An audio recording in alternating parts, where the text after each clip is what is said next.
What's good, everybody? Welcome into Early Edge Live on a Monday night, and I am feeling good. I've made it back to the friendly confines. And what's the only thing that can make a 37-17 weekend? That's what my crew did. Better.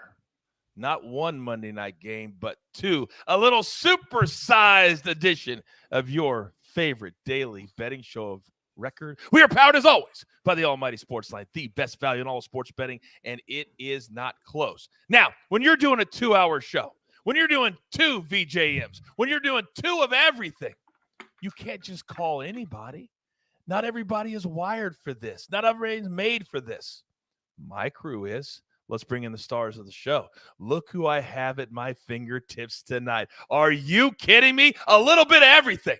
Let's start with live from Nashville, Tennessee, the penthouse level.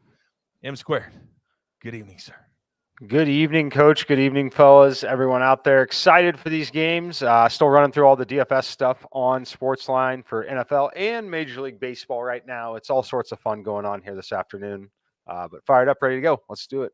I'm a little bit surprised you had time for us today, because if anybody saw social media last night or you had a private you're hanging out with Hall of Famers, the bus, Eddie George. How much fun was that? That was a good time. Good time. Very great guys watching every snap of the game. Very cool to see them so invested in the game. I'll say that. Oh, man, the bus was one of my favorite guys to work with at ESPN. Never had an ego. Came in ready to grind, ready to work, just like my man does in the lab, live from parts unknown. He's on our team. We call him Prop Stars. Alex, good evening, sir. Coach, what's good? Mikey, Sia, this has got to be one of my favorite lineups, being here with you guys, having 2 hours to break down two potentially awesome games, including one that features my Philadelphia Eagles, Coach. Oh, I know you're fired up. You always say, give me the smoke. Give it all to me. So I know you're ready to go. Now, finally, he is the best-looking man in all of the Early Edge universe. He is Sirianni, and it doesn't matter if you're talking DFS or you're talking straight betting. The man can do it all. See ya. Good evening. Oh, no! Oh, just for a second. Just for a second. It looks like the host muted my mic. At least that's the message that I got. So I'm going to blame it. I'm going to blame it on Jacob here. But, you know, speaking of Mike, he had some unbelievable DFS picks for our FFT DFS show on Thursday specifically. So props to him on that. Speaking of prop stars, his Philadelphia Eagles play tonight. I may or may not have a pick that maybe goes against those Philadelphia Eagles. So stay tuned. Oh, wow. Are we going to hit some music tonight? All right. So here's what we're going to do. Here's how we're going to lay it out for everybody. As always, you have a question in the chat, go ahead and throw it in there. I have a feeling that AB is hanging out to answer all your questions. Our 5-tool player. Now, I need 500 likes. Before the top of the hour, we're doing not one donkey tonight. We're doing 2 donkeys tonight. And we have just a few Madden codes left for PS4 or 5 and Xbox. But I need 700 likes to get there. Take the chat down, hit the like button, put it right back up, and continue chatting to your heart's desires. So we'll do our best bets. We'll do props for the first game. And for the first time this year, gentlemen, we're going to sweat the VJM together. And I got to be honest with you, not having Maestro here tonight, I'm kind of digging it, because the man made it into the club last night, and he would be unbearable. Am I right? Apparently, he's a little bit too hungover from last night's club exploits. So, yeah, he's taking the day off after that, getting in. Is that Goose? Goose? This is Margot. Margot, sorry. I get them mixed up sometimes. Sorry, Margot. She's the queen of the house. Goose is the king. We know who runs the show. Let's go. I love all the mascots. Chief, Margot, Goose. We love them all. But let's get into it, because that's why we're here. Our best bets for tonight, game number 1. And I am fired up. Titans, Bills. Bills are laying the 10. It's been right around. These are our best bets. See ya. Let's start with you, sir. Yeah, well, I'll start with the Bills -10 at -115. I think you can get it -110 at some places. I just think this team is too much for the Tennessee Titans. We know Kyle Phillips is playing, but they're banged up a little bit on the offensive line. They're banged up a little bit in the secondary with Fulton being out. I just think it's too much. I understand this is a huge spread, but it is the Bills at home. And I just really worry about where the Tennessee Titans are now that they don't have A.J. Brown. Obviously, Julio's not there. Not that he was a huge impact, but I just, over 4 quarters, I really see the Bills kind of keeping the pedal down and covering this spread. You know, there was a lot of double-digit spreads late yesterday in those late games, and for a while, it looked like all of them were going to cover till the Falcons woke up, till the Texans woke up. But tonight, I feel really good about this pick. Now, Sia's got more coming up in the second game, and he'll have plenty more action on props. But Mikey, I'm looking at yours, and that's for the late game. So we'll wait for you. I know you're going to have a lot in the props. Where is Prop Stars? Oh, I know you got one, big boy. I'm coming to you. What do you got? Yeah, I like this rookie, Kyle Phillips. Sia just mentioned his name. He will be suiting up tonight for this Tennessee Titans team. He's their slot receiver. He had an excellent week 1 where he led the team. I believe he had 6 catches on 9 targets, was pretty much one of their best wide receivers. Really down game for Robert Woods. I don't have the statistics in front of me, unfortunately. But yeah, I was very, very encouraged with what I saw from Kyle Phillips. Played 68% of his snaps in the slot, which is very much conducive to reception props as well. He had an exceptional 3.14 yards per route run in that week 1 game against the Giants, 60% route rate as well. I think 3 receptions is easy for him, especially if he plays the same, but he certainly earned more playing time, coach. So we're taking the rookie, we're laying the juice. It's minus 150. I'd play it up to about minus 165. Kyle Phillips over 2.5 receptions. So most definitely the juice, Alex. Worth the squeeze, sir. You're damn right it is. Now, those are only our 2 official plays. A lot of games, a lot of plays on the late game. Now, Traylon Burks, the Maestro, gave out this morning over 26.5. That's now up to about 29. I saw it at 29.5, so you may not feel comfortable playing it to there. That's okay. AB is in the chat. You have any questions, go ahead and put him in there. He takes care of that for us. Now, AB is our NFL quarterback interception whisperer. He's on Ryan Tannehill tonight, over half an interception. A little juicy, too, but we know Tannehill's good for 1, don't we? Don't we? And the Bills team total over 29.5. So, see, let me come to you. Do you think that the Bills will look like they did in week 1? Because week 1, they look like the best team in football. I know you love them as a side. Do you think they score a lot of points? Yeah, I think they score a lot of points. I think I like the side a little bit better, but I like them both, to be honest with you. I'm not 100% sure how the Titans are going to consistently be able to move the ball, which is why I'm on the side as opposed to the team total. But yeah, I mean, this is a team that racked up over 400 yards against the Rams by the way, in LA last week. Their third down conversion rate, 90%. And what that really speaks to, I mean, it's just a number, right? But 90% is amazing. B, it just kind of speaks to all the weapons Allen has at his disposal, including himself, his own legs. I just don't think, even with Gabriel Davis out, which I do think is a significant injury, by the way, whether it's Jamison Crowder or Isaiah McKenzie or Dawson Knox or Stephon Diggs or Devin Singletary, there are so many ways to convert third downs.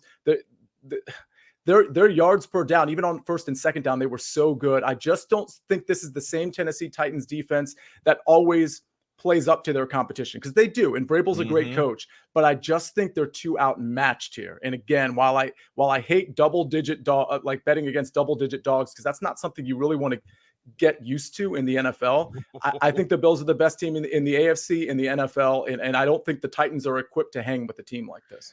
I hate to admit it as a Chiefs fan that everybody knows, and Mikey too.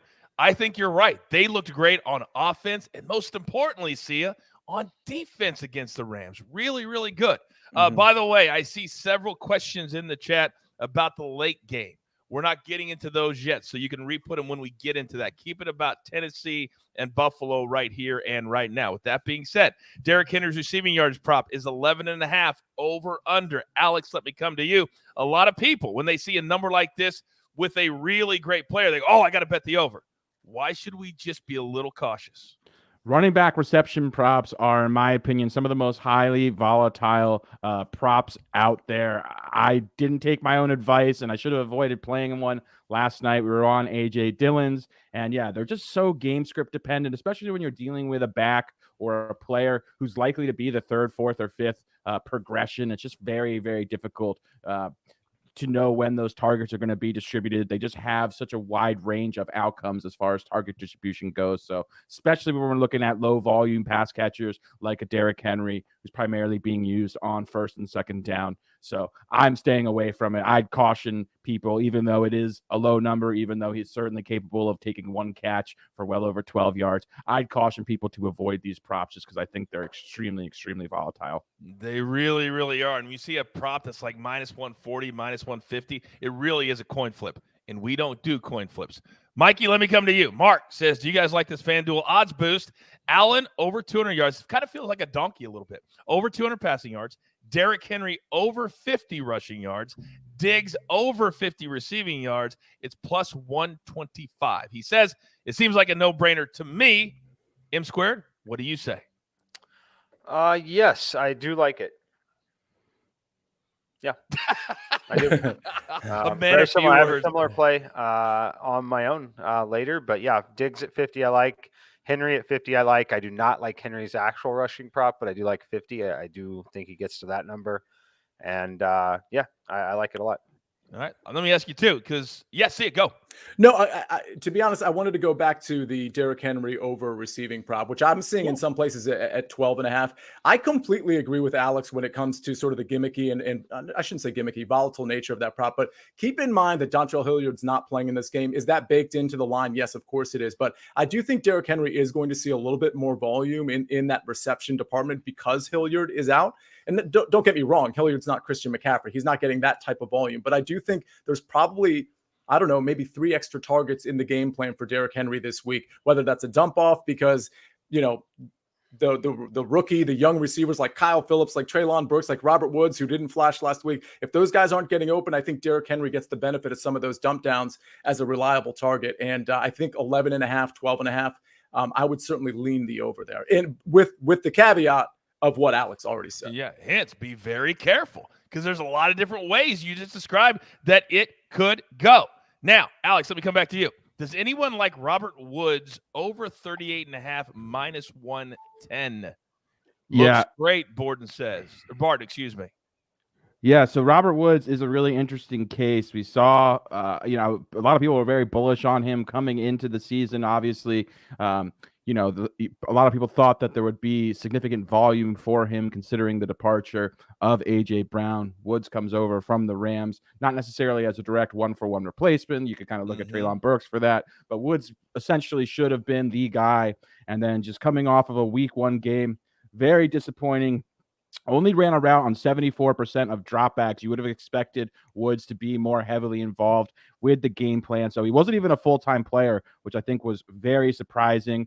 You can kind of overlook 1 week samples because there's just a lot of variables that go into them. So just because he didn't perform well, there's other things that I'm looking at. I mean, I want to see that he's on the field. I want to see that he's running routes every time the quarterback drops back. And the fact that he was a part-time player in this offense does not bode well for him. And then we just see the yards coming down way back. But again, we're just dealing with a 1 week sample size there. So I do think this is an opportunity to get back on track. We are getting a significantly lower number for him, but I just kind of want to see what's happening. Treylon Burks, another wide receiver, he played very well week 1, but did so on a very, very minuscule sample and did not get a lot of playing time whatsoever. So there's just some it's up in the air as far as how this target distribution and how this receiver rotation is going to shake out. Until I kind of see things, I'm taking a wait and see approach. The one guy I am confident, though, is the rookie Kyle Phillips because he seems to be the only player that really profiles well in the slot, which is why I like him tonight. But the other receivers I'm laying off of,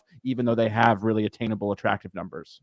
Okay. Yeah, the Kyle Phillips catch right now is minus 185. Like it's juice to the gills. You can't even play it at that number. Mikey, let me come back to you and see. I got one for you. Okay.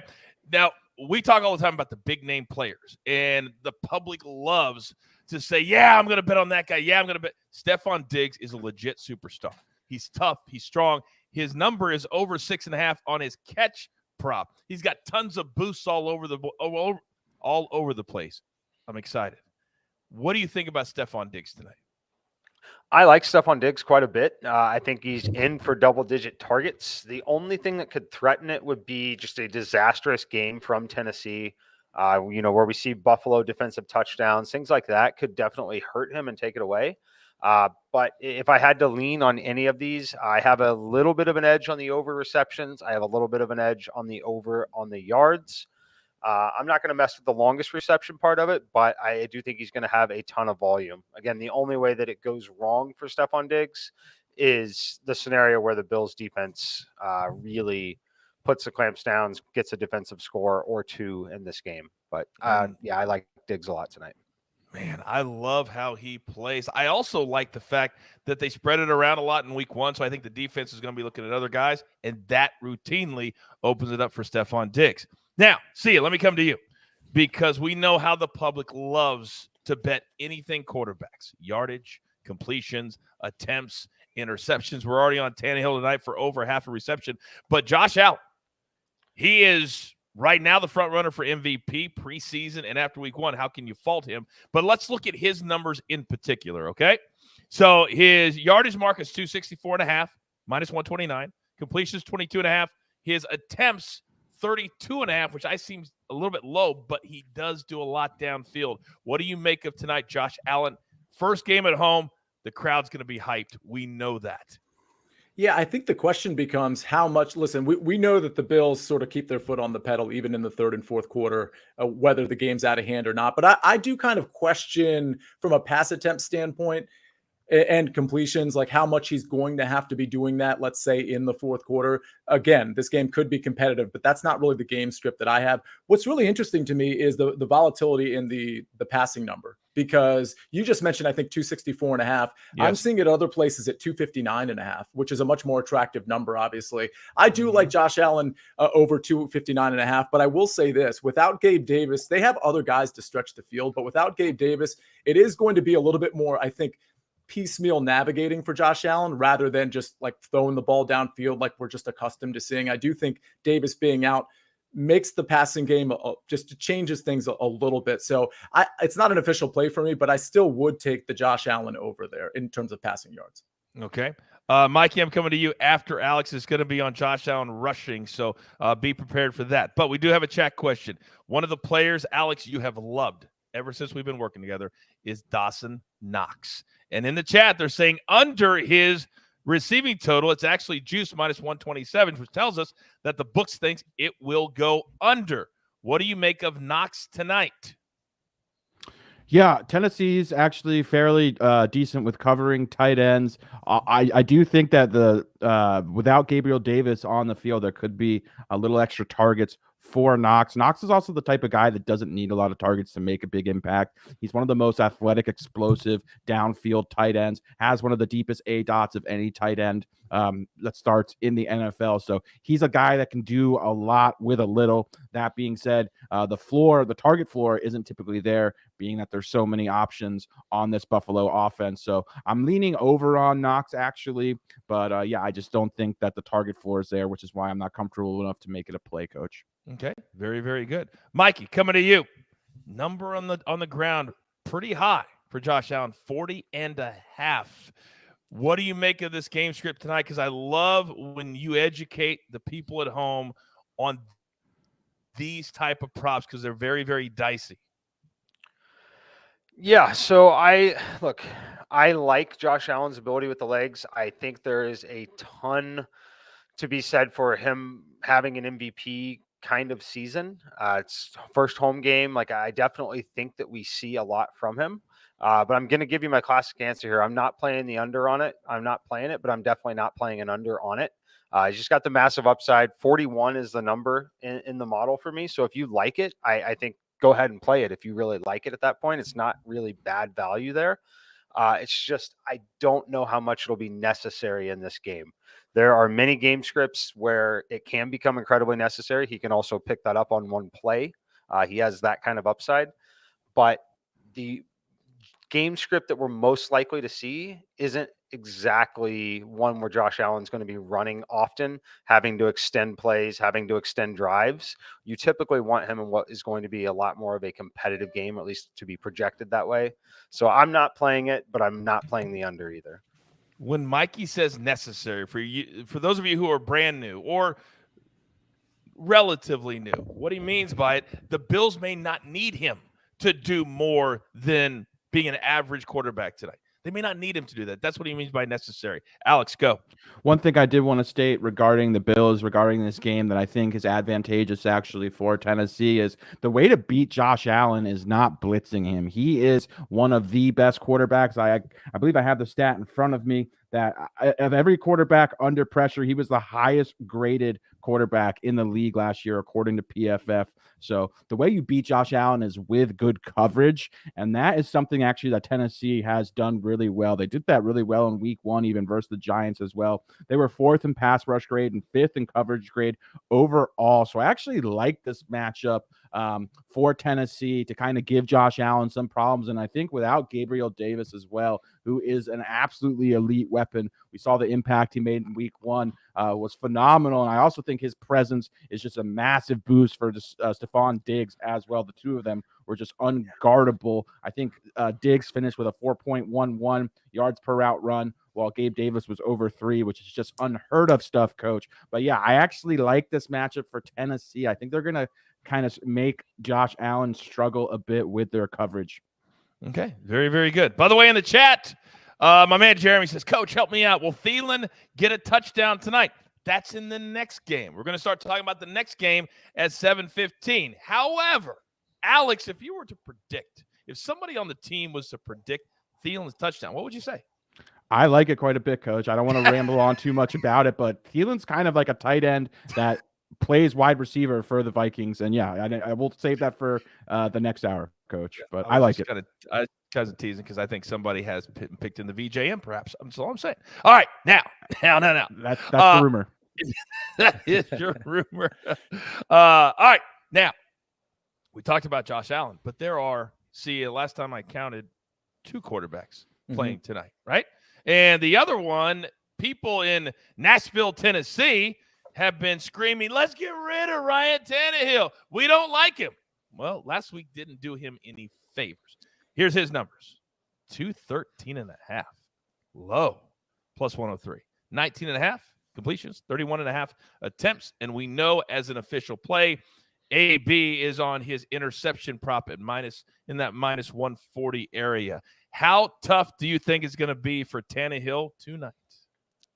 Well, it's not just going to be tough for him tonight. It's going to be tough for him the entire season. You know, what's really sad about the Ryan Tannehill situation is we kind of know how it's going to end, at least with respect to the Tennessee Titans in 2022. And it's not going to be well, but it's not entirely his fault. One thing I do want to just put out there, he's $38 million against the cap this year, which is one of he's in the top 3 of quarterbacks at this point. Just to give you some perspective there, Jalen Hurts, who plays in the other game that we're going to talk about soon, he's $1.8 million against the cap. So what can you do when you have $1.8 million against the cap at your best position? We can go out and get AJ Brown or steal him from Ryan Tannehill. So Ryan Tannehill, he just doesn't have the assets. No AJ Brown. Julio was obviously past his prime when he came there, but no Julio Jones. You just got a bunch of guys. Robert Woods on the wrong side of 30, coming off an ACL injury. Nick Westbrook-Ikhine, who I think in his career has about 500 total yards. Kyle Phillips, who nobody's ever heard of and happens to be the target monster from week 1 because of the lack of talent around him.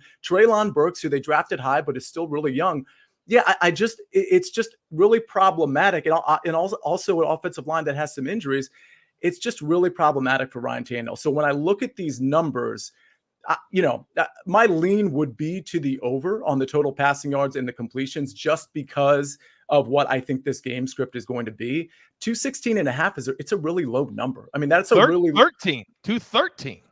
Oh, okay. I see it here, 216.5. I'm sure it's different every place. Fair enough. Yeah, but I see what you're saying. Yeah. Even better. 213 is even better. So I mean, I would lean to the over, but it's certainly not an official play for me. But if somebody wanted to take the over on his passing yards, I don't have a problem. Clearly, they're going to lean on Derrick Henry initially. But if this game starts to separate a little bit, Tannehill's going to have to throw, and he's good. I mean, he's good. He just doesn't have the assets around him to prove how good he is, frankly. I need you to pound that like button for me in 3 minutes. Top of the hour, we're going to do the VJM. Do we have enough likes yet for the donkey? Because we need to get to 500 for the donkey tonight. Is that right? Coach, we are only at 200 likes. I don't even think that's enough to warrant the VJM. Oh, we're not doing it. Frankly, I think 300 likes for the VJM. I mean, then we'll start looking at the donkey. All right, I'm going to give the fans at home a break because I know we started an hour early.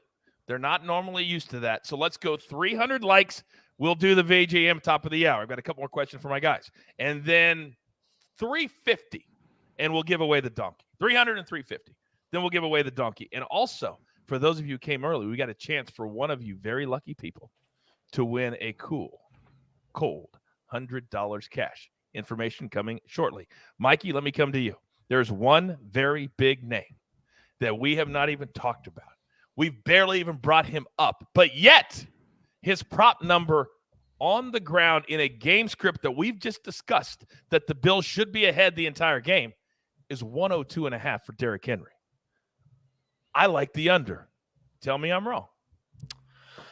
Yeah, it's never fun betting those unders, but I like the under as well. I have this number at 91.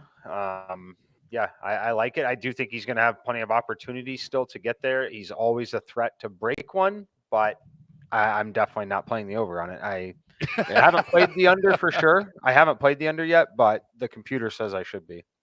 Well, I trust your computer. Okay, that makes more sense. That's why I thought the number was wrong, though. It's rushing and receiving is one. Oh, it is combo. Sorry. Yep. You are absolutely right. My apologies. 87.5 is his rushing. That's come down a pretty, I even pretty wrote big.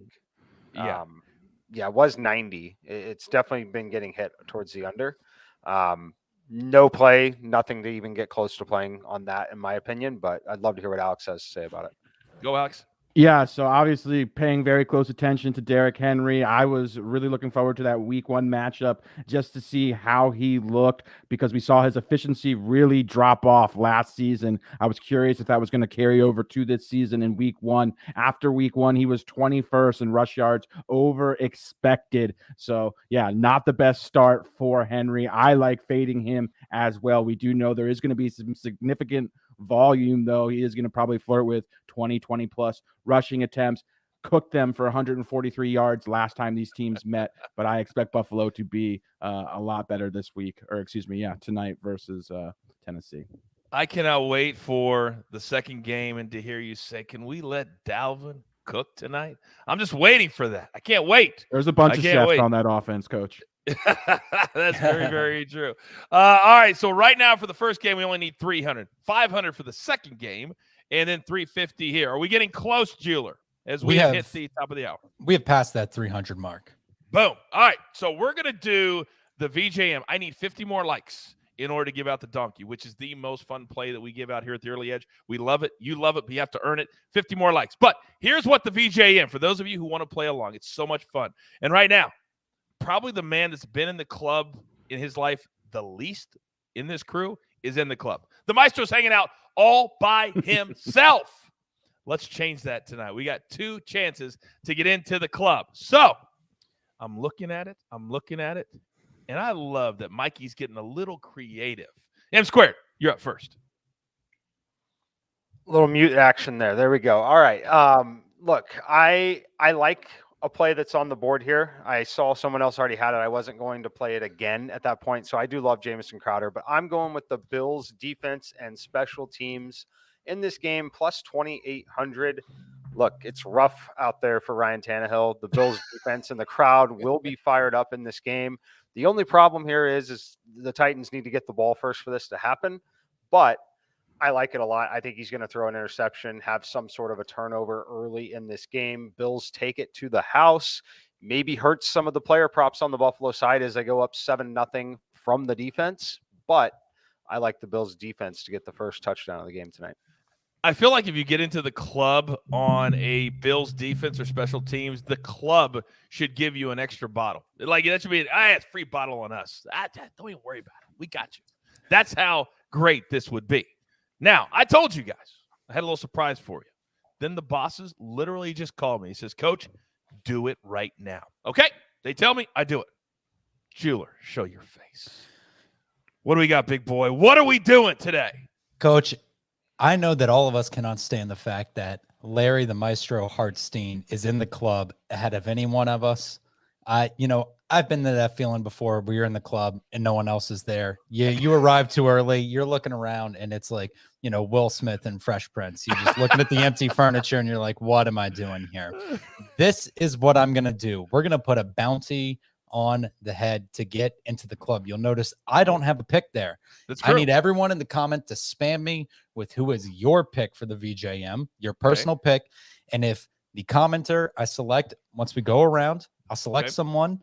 If that hits, I'll Venmo you $100 cash. So I need you to put a VJM pick and your Venmo handle so I can get a hold of you. And we need the juice to make sure it's plus 1,000 or higher, correct? Correct. We can double check that. We can double check that. Okay. So put your VJM selection into the chat. If the jeweler selects your pick and it hits, you win $100. We will Venmo you in real time because we're going to be watching it live here on the show. That'll be cool this is.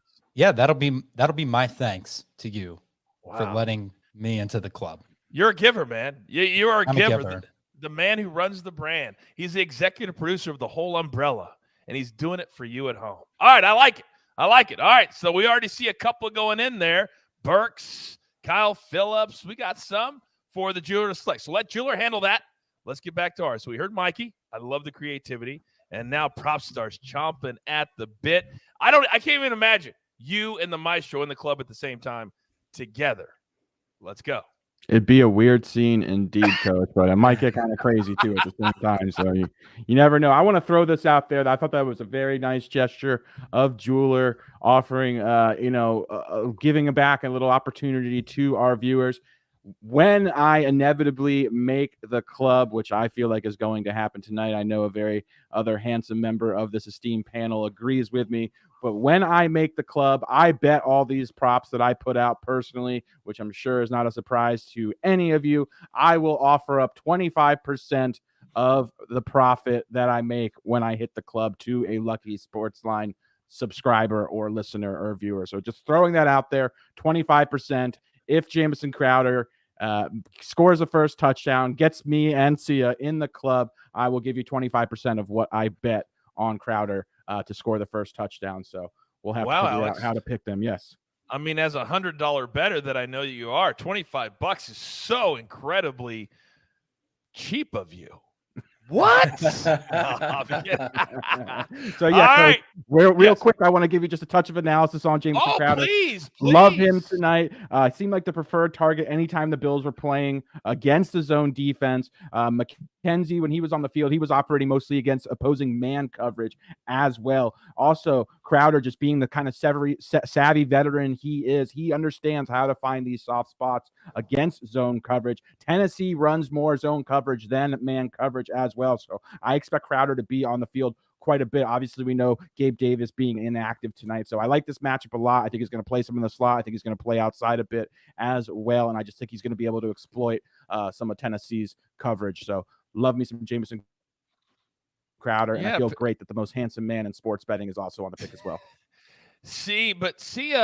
Last year, me and Alex ran into this little issue. And it didn't feel good if I would have hit it together. So I'm not taking anything away. You guys go to the club together. But how do you feel about sharing a bottle in the club? I don't mind sharing a bottle at all. I mean, listen, you have to understand my perspective here. There's two distinctions I should make with respect to the VJM. Obviously, Mike McClure, M Squared, is the father of this whole thing, the inventor, the creator, with that Van Jefferson touchdown in the first week of the season. But right after that, I hit the VJM. And then right after that, I hit the VJM. And then right after that, I hit the VJM 3 times. So maybe the right after is a little bit of, a little like artistic license on my part. But the point is, I don't mind sharing because I was so lonely in that club last year. I kind of want more people in the club as soon as possible. So yeah, Jamison Crowder plus 1,300, plus 1,200, shop your lines here. I think I saw 1,300 at DraftKings, but maybe that has moved since I looked. But I really like Jamison Crowder too, for a lot of the same reasons that Alex said. And we're going to be aligned on another pick for this later game too. But one thing to note, McKenzie ran about twice as many routes as Crowder last week. I think that's really going to even out, especially with Gabriel Davis out. And I think those high-value red zone targets, to Alex's point, are going to be the Jamison Crowder looks rather than the Isaiah McKenzie looks. McKenzie actually got those looks last week, and he bungled one of them, just basically not catching a ball that he should have caught. So I think Crowder, he is that savvy veteran. He is a reliable target. He's going to be where he needs to be. And with Gabriel Davis out, he's going to see the field a lot more. So I think this is a pretty reasonable number. And don't think I didn't see that little jab at my pick. I heard it. I heard it. It's okay. I'm going to take Isaiah McKenzie. He dropped the pass. Hey, I need him to get Larry, one today. Maestro. Yeah. Hey, if you could, go ahead and get me a Jack and Coke and 2 green tea shots. Yeah, appreciate it. I'll see you in the club in a minute. Coach, not to interrupt you here, I'm going to go ahead and go with Ryan Tannehill to take it into the house himself. You're going to see it on 3rd down. He's going to get frustrated. Nobody's open. Derrick Henry can't get it in. Bootleg around. And side note, if he throws a pick 6 to M Square's Bill defense and they score, I think I get a complimentary free drink out of it too. And just wanted to say, excellent show, boys. I don't even have time. I don't have time to deal with him right now because we only have 6 minutes till the start of the first. I will deal with him later. But Jeweler, quick. We got to do Jeweler, and then we got to do the donkey. Quick. We got 6 minutes. Jeweler. I can't even believe you let him ruin my flow. I cannot believe that. Jeweler, who have you selected as your play for the game? Let's see. We're going to take Alex's selection of Zach Moss. Zach Moss. What's the number on that? Let's see. I think I saw it at 1,600. Yeah, I think it was 1,600. Okay, very, very good. Very, very good. All right, we only got 5 minutes, and I know everybody's starving for the donkey. So, Mikey, you're up, big boy. All right. Very small donkey tonight as well. They're all in Sportsline. The first one for the very first game here is coming back at even money here. Just 3 legs. Traylon Burks, 25 yards. Stephon Diggs, 50 yards. And a very low alternate total of 27.5 for the game.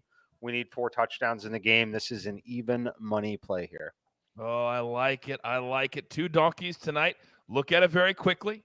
You should have plenty of time, still 4 minutes to get these plays in. We will have another donkey later tonight as well. Let it sit up there for a little bit. Let it soak in. I'm still trying to figure out how in the world AB got through. Yeah. We're going to have to show both donkeys now because the other donkey is a same game plus, and I will make a 3rd donkey for the second Let's do it. game only. Please. The more the merrier. I don't know if we have the graphic or not, but it's the same 3 plays with 3 more added. A.J. Brown plus 50 plus yards, Justin Jefferson 70 plus, and the over 40.5 added to the original 3 plays brings it to plus 304. And for those, and so you want the first 3, they can add the second 3 and make it 6, correct? Correct. Real quick, for those people who are new, what does implied probability mean? That's simply the money line, which in this case is plus 100, converted to a percent. So that is essentially the implied probability that this will win 50% of the time. Yeah. All right. Well, there you go. You got a donkey. You got a donkey plus. And then you're going to get a 3rd donkey for the late game, which we're going to start that. We're just going to kind of morph 2 shows together. And I'm excited to sweat the VJM together. So this is all 6 plays for Mikey's donkeys. Let them sit there. Let them breathe. Get them all in. Kartik says, M Square, these are both hitting. Very nice, he says. Very, very nice. And what a shock. AB shows up, and the bots are back. It's not a coincidence. It is not a coincidence. Real quick, 4 minutes left.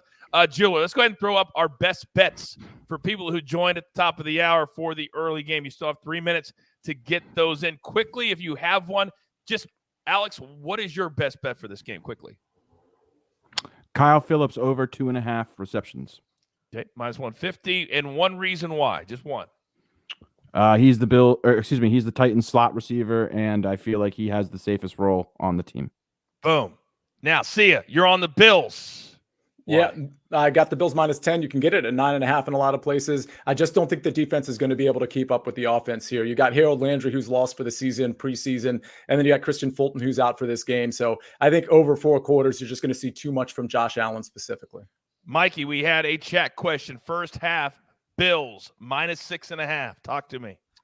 I lean that way, but I'm not going to play it. I would hold off on it. Things can get a little crazy in the first half of games. Again, a team can have the ball first in the game. The Titans can score a touchdown or even a field goal on a 5 to 7 minute drive, and it really removes a full possession or 2 from the other side. So not something I'm going to play. Certainly lean that way, though. Expect the Bills to win pretty easily tonight. We got 2 minutes left. See, the only thing we haven't hit on yet is the touchdown prop. Tannehill over 1.5 plus 176. Allen over 1.5 juice to minus 230. Yeah, I don't like either of those at their numbers, but I will say with respect to Ryan Tannehill, I do kind of like his over rushing yards of 11.5. I think that's interesting. I do want to say there's probably a really good live bet opportunity. It's a good thing we're on during this show. I'd like to see if Tennessee can establish the line of scrimmage like they typically do. If they do, I think there's an interesting live play opportunity. Obviously, I'm on the Bills, but I'd like to see how they establish the line of scrimmage. Don't forget, last year when the Colts established the line of scrimmage with Jonathan Taylor, he blew up for 5 touchdowns against this Bills defense. It's a different Bills defense, but again, we can't discount this Tennessee offensive line completely. Let's see how they play the first 6-7 minutes of the game, and then maybe there's a live bet opportunity in play there. And I would love for all of you to kind of keep that in mind. If you have something you like, you're allowed to interrupt my flow. That's important. And I think this is a great opportunity for the next hour or so to kind of educate people on live betting and how it works, when you have to get it in, commercials, all of that. It's a tricky market, but I've got 3 of the absolute best at it at your disposal. So ask us questions, get it in, put it into the chat. We've got you covered. AB is there as well. So gentlemen, we love doing this so much. So I knew how excited we were today to not have just one play, but 2 plays. And this second game, I'm super excited about. I think this could potentially, with all the craziness, be the game of the week. So I want to answer from all 3 of you as we look at the matchup. Of all the craziness this week, real quick, what was the game that you thought was the craziest? See, let me start with you. Oh, it had to be Tua in Miami. I mean, I understand there were crazy games, and we'll get to them, but being down 35-14 late in the game against the Baltimore Ravens at Baltimore, and for Tua, a guy that a lot of people question, including myself, to hit Tyreek Hill, Jalen Waddle wide open after wide open after wide open to end up getting the win. It's just not something you see from a Miami Dolphins team over the last, 3 decades, maybe 4. So I think they were in a spot to kind of let people know that they have arrived, and maybe they have. Yeah. Mikey, what did you make yesterday? There was like 8 games that were ridiculous. Yeah, it was an absolutely crazy day. I'm going to hit all 3 that I thought were absolutely insane really quickly. Like Sia said, it was the Dolphins comeback, but really because Tyreek Hill at one point was listed as doubtful to return with cramps by the telecast. Then he's back in for 2 touchdowns very quickly. And then the Jets down 30-17, less than 2 minutes left, come back and win 31-30. Very, very, very improbable, especially considering that roster. And then finally, Arizona got the win for me there with Arizona +6. That comeback, I don't even want to talk about the Arizona side. I want to talk about the Vegas Raiders side. Very difficult for them to blow that kind of game on their home field. Not good for them. Not good at all. I know that you were going nuts yesterday, Alex. What game, just other than you turned the Browns off and you couldn't believe that they lost, what game did you find crazy? Yeah, I honestly felt all 3 of those were absolutely nuts. I asked the chat if they could figure out which underdog that won was the biggest live underdog when those games were ongoing. But yeah, just seeing the Browns with the type of ball control offense that they deploy with those 2 running backs, how efficient they are, how good that offensive line is, and they just kind of win playing mistake-free football, just allowing a team like the Jets and Joe Flacco to come back with that big blown coverage. Saw Garrett Wilson just walk into the end zone completely untouched. You just don't expect to see that with a Cleveland Browns team. So yeah, that one surprised me quite a bit, Coach. Yeah, I'm going to agree with Sia. Mine was the Ravens. In fact, I got shredded on social media for being right. I said you cannot be a $250 million quarterback and only score 3 points in the fourth quarter, and then nobody blames you because 38 points should be enough to win a game. If you hold the ball, if you get some first downs, that never happens. But yet people were like, oh, Lamar, God Lamar, Jesus Christ Lamar. I'm like, it's a team loss, even on Lamar, even though he played great for 3 quarters. He didn't even play in the fourth. To me, you got to blame everybody. But don't do that on Twitter. I promise you. All right. So the Bills have taken the kickoff. Josh Allen, but there is a player down. We're going to sweat this VJM live. We're going to keep you updated throughout the first hour or so as we get into the second game tonight. These are the shows that we love. This is why the early edge was invented, for this right here. So, gentlemen, let's shift our focus to the Vikings. And Alex, I know this is your favorite team, so I'm going to let you start. The Eagles, the number is Eagles by 3, which basically means it's a toss-up. They're the home team. The total has been around 49. It's now currently at 49.5. This game, for some reason, it's a staggered start instead of 3 hours in between. 8:30 Eastern time is the start of this one. So let's go through our best bets quickly, and then we'll have a little bit more time to discuss because there's a lot to discuss on both sides of these. A lot of people think these are two of the better teams in the stacked – I can't even say those straight face – in the NFC. In the NFC. All right, Alex, you're up first. What do you like tonight in this game?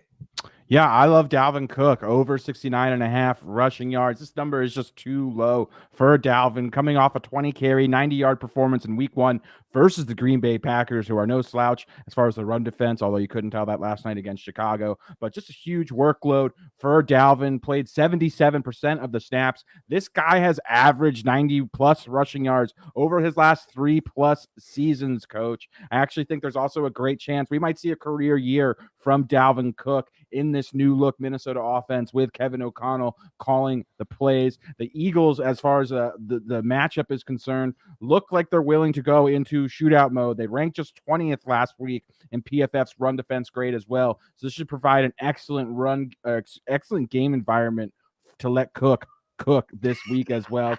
They surrendered 150 yards to DeAndre Swift on the ground. I think this sets up Cook to have a big game. This number is way closer to his floor than ceiling. He can get there on sheer volume alone. Absolutely love this prop and love seeing that Sia is on it as well, Coach. Oh, but as much as you're giving Sia love, I have a feeling in about 30 seconds or so, you're not going to be feeling too lovable with him. Sia, you're up, big boy. I love everything that Alex just said for the most part. I'm getting to the Eagles Vikings pick here, but no, I mean, listen, I'm not going to rehash everything he said with Dalvin Cook. The one thing I will add, though, and I love it's a small sample size, but what Swift and Williams did against the Eagles last week was pretty impressive, and I don't see a reason why the Vikings won't be able to do the same thing. One thing we have to kind of realize here, Wes Phillips being the offensive coordinator, what we're going to see from them is a lot more 11 personnel. Okay. So what that is going to mean is less stacked boxes for Dalvin Cook. It's the same thing that we think we're going to see with Saquon Barkley, with Brian Daboll there. Those new systems, they spread the offense gets spread out a little bit more, and it leads to less stacked boxes. So I think we're going to see that this week too. You can't stack the box with Justin Jefferson, Adam Thielen, KJ Osborne. So I think we're going to have a lot of opportunities for Dalvin Cook to have some long rushes here and there. And I think he is going to surpass. I got it at 70.5, I believe. I think it's a good setup for him. I think it's a great setup for him. Alex, talk to me. Yeah, one thing I did want to bring up too that Sia mentioned, again, I love my Eagles obviously, but I just call it like I see it. The defensive coordinator, Jonathan Gannon, appears way over his head. I think this Eagles defense, while it is very talented on paper, really does not have an identity yet, and he's still struggling, kind of figuring out what personnel to use and just sort of how to allocate snaps even. Players like Jordan Davis only saw 20 snaps last week, which was inexplicable to me considering the impact he made, also being a top 15 pick in the draft. But yeah, I just do not have a lot of confidence in Jonathan Gannon, and I have the opposite opinion as far as who's calling the offensive play calls for Minnesota as far as Kevin O'Connell is concerned. One of the brightest minds in football as far as offensive creativity is concerned. I think this Eagles team, while very talented on paper as far as their defense goes, is going to really struggle starting tonight. And I actually like the Vikings to potentially win the game. Okay, very good. By the way, Buffalo, big third down on their opening drive for the Titans to get off the field. Man down, they're going to take a quick break at 12:47. Third down there with the Bills' opening drive. Now, Mikey, I know you have a play from a tight end in this game that I personally think is going to be a shootout. Who do you like? Yeah, I like Dallas Goedert here. Over 45.5 receiving yards, minus 115. Still available at MGM. It's moved to 47.5 on FanDuel. I'm okay with it up to 48. And this is one we'll be watching live because I could continue to play that number all the way up into the 60s and 70s live. If we see what I think we're going to see. He only had 4 targets in week 1. They had a lot of targets went to A.J. Brown in week 1. I think it makes a lot of sense welcoming him to the team in a way. I expect a little more even distribution of targets from Jalen Hurts tonight. I expect Goddard to be involved. And then I think the Eagles find themselves trailing at some point in this game. And that's where I really expect a lot of the work to go to Dallas Goedert. So I'm going to have my eyes on it during live plays and really watch this game pretty closely. I think that there's a scenario for Dallas Goedert where we're looking at an 80 to 100-yard game in this particular matchup. So I like it over 45.5 for now. And again, I'll probably be betting it live in game as well. I want to ask you about that. Kartik said Chief loves Goddard too. It's eerie how Chief likes the right bets. He doesn't just lick for everything. It's only for the bets he really, really likes. By the way, a ridiculous first down run by Josh Allen on third down, which was about 10 yards. That was incredible. Incredible. 1st and 10. Bills now in Titans territory. All of these Bills first touchdown VJMs still alive. Still alive. Now, I'm actually making 2 plays, gentlemen, because the one thing, what do we always talk about, whether it's the Rams, whether it's the Vikings that have really big-time targets, and we go, 7.5, too much. 95, too much. Until then, at the end of the game, we text each other and go, man, Cooper Kupp did it again. Justin Jefferson did it again. I'm going to go Justin Jefferson, both of his numbers, until they just get too high or I lose. So I'm going to go over 7.5. I'm going to go over 95.5. Plus 108 on the receptions, minus 127 on the receiving yards. Who would like to tell me that I'm right or wrong? Alex, start, and then I'll come around. Yeah, I personally am extremely bullish on Jefferson. Talked about it all last week and in the offseason. I just think Kevin O'Connell is going to make a massive impact for this Minnesota offense, especially compared to Mike Zimmer, who is one of the most conservative coaches in the NFL. Now we have a coach who's willing to let this offense open up, become pass first as well, kind of shift from a run-heavy offense. He delivered on that with a 4.4% PORE, which was in line with what the Packers did last season as well. Also, I saw a stat that was phenomenal, something that Justin Jefferson was matched up against a linebacker or a safety on, I think, 40% of his routes run, just creating just a ton of mismatches and havoc for opposing defenses. When you're getting a guy, in my opinion, who's the most talented wide receiver in the NFL, who's already unstoppable against cornerbacks, he's just going to feast against linebackers and safeties as well. So he is being moved all around the formation. It was great to see in week 1. I think that's going to continue to carry over. We're going to see potentially, in my opinion, what could be the greatest season by a wide receiver ever if Justin Jefferson stays healthy. That's a big-time statement. See, I know you got something to say. I mean, I love the Vikings in this game. So that's my other pick in this game, +3. And so, I mean, I like Justin Jefferson too. I like all the offensive weapons, namely the 2 big ones, Dalvin Cook and Justin Jefferson. I mean, one thing to keep in mind is not only were the Vikings not good against the run, but they weren't very good against the pass last week either. They also didn't create a lot of pressure. They also played a lot of zone, which Cousins carves up. And, oh, by the way, Justin Jefferson carves up. So it doesn't seem like the best matchup for the Eagles defensively against this offense. I understand the narratives about Kirk Cousins and primetime. Can we just remember real quick that he was playing for the team most of those primetime games? The team behind me was Santana Moss holding up the Sean Taylor 21. That he was with Washington for a lot of those games. So I understand that he still hasn't been good with the Vikings in a lot of those games too. But I think it's a really nice matchup for Kirk Cousins and therefore Justin Jefferson. Fantastic. Quick update, and then, Mikey, I'm coming back to you. Another third down. But the problem is the Titans just aren't close to anybody right now. So 3rd and 2 at the 22 for the Bills. And, again, wide open. Dawson Knox downside down to the 10. So this is when it gets fun, guys. This is when it gets fun. By the way, see ya, Alex. Apparently Crowder hasn't been in the game yet. Yeah, Kumaro was lining up. That's not great. We'll see when they get to the listen, Coach. We said when it gets to high value red zone targets, that's when we're going to see Crowder. I expect him to be subbed in here. I am so damn excited right now. So we got 1st out of 10 for the Bills at the 10-yard line. Who are they going to draw it up for?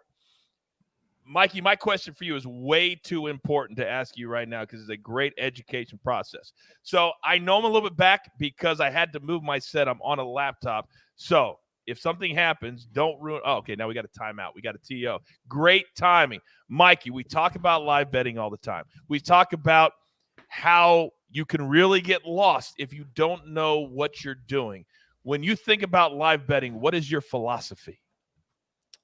Well, in early game situations like this, we're looking for massive overreactions. Not necessarily, we don't have a situation like that right now, but think things like a massive kickoff return or something that's a huge big play that happens first play of the game, or we get 2 quick scores, things like that.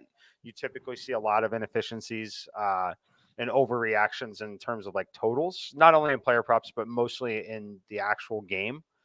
Other than that, yeah, we're just looking for, projecting things out. Most of the live situations that I'm looking at is starting to bet on the other side and taking chances when you see 2nd and 12, 2nd and 13, things like that. When they get behind the chains early and downs, essentially betting that they will be giving up the football.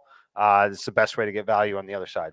Oh, no. Oh, no. Who just scored? Who's number 41? Who's 41? Reggie Gilliam. Oh, damn it. You guys didn't hear that I had him? Yeah, that was my backup. Reggie Gilliam Crowder is his name, actually. This was Jameson Reggie Gilliam Crowder. So thank you guys very much. That was plus 8,000. Larry, I'll see you tonight. Make sure you tell the DJ. I literally just broke my equipment. You know what's really frustrating about that is before the timeout, the Bills went 4 wide and Jameson Crowder was lined up in the slot.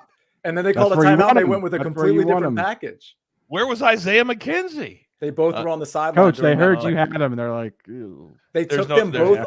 They took them both off the field when the timeout was called. They were ready to run the play with both of them in. They took them both out. Don't think for a second that they don't have an assistant coach watching our show pregame, and they're saying, first touchdown, let's screw all those guys at the early edge. That's how much we have stroke in the community. They say Prop Stars wins too many bets. We cannot allow him to get the first touchdowns as well. That's what I heard. All right, so we sweated the first VJM and Reggie Gilliam. Now, the positive of that touchdown, Sia, is that the Bills are up 7-0, and the Titans were very SAWFT soft on defense.